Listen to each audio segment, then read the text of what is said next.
Alright, some news released today. I'd like to have some more time to go through it, but it's Thanksgiving and I gotta get going, so you gotta deal with me like this.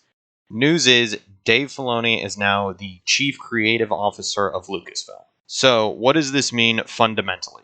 Fundamentally, not very much. Dave Filoni gets into the projects a bit earlier, but by and large, the command structure is still the exact same as it used to be. At least at this point.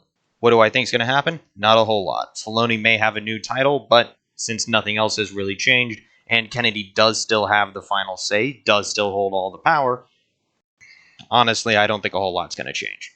I am glad to see him go forward. He is great at keeping continuity. He may be horrible at starting things up, but he is good with continuity. So hopefully he'll be able to curb some of Kennedy's worst impulses where she just blows everything of the past up just for the sake of the storyline, which she shouldn't do. But functionally, he doesn't actually have the power to stop her. The immediate rumors are, of course, that this is preparation for Kathleen Kennedy being fired.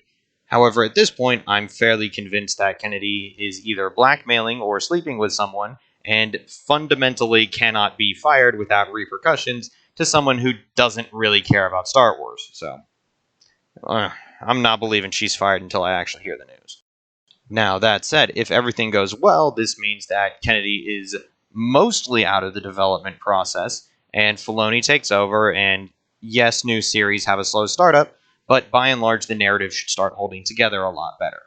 The worst case is due to internal corporate politics, Filoni actually ends up getting sidelined more, and we get to see worse Star Wars, which I really hope is not the case, but that is a possibility. So, in short, it is a lot of hubbub about something that really doesn't actually tell us anything.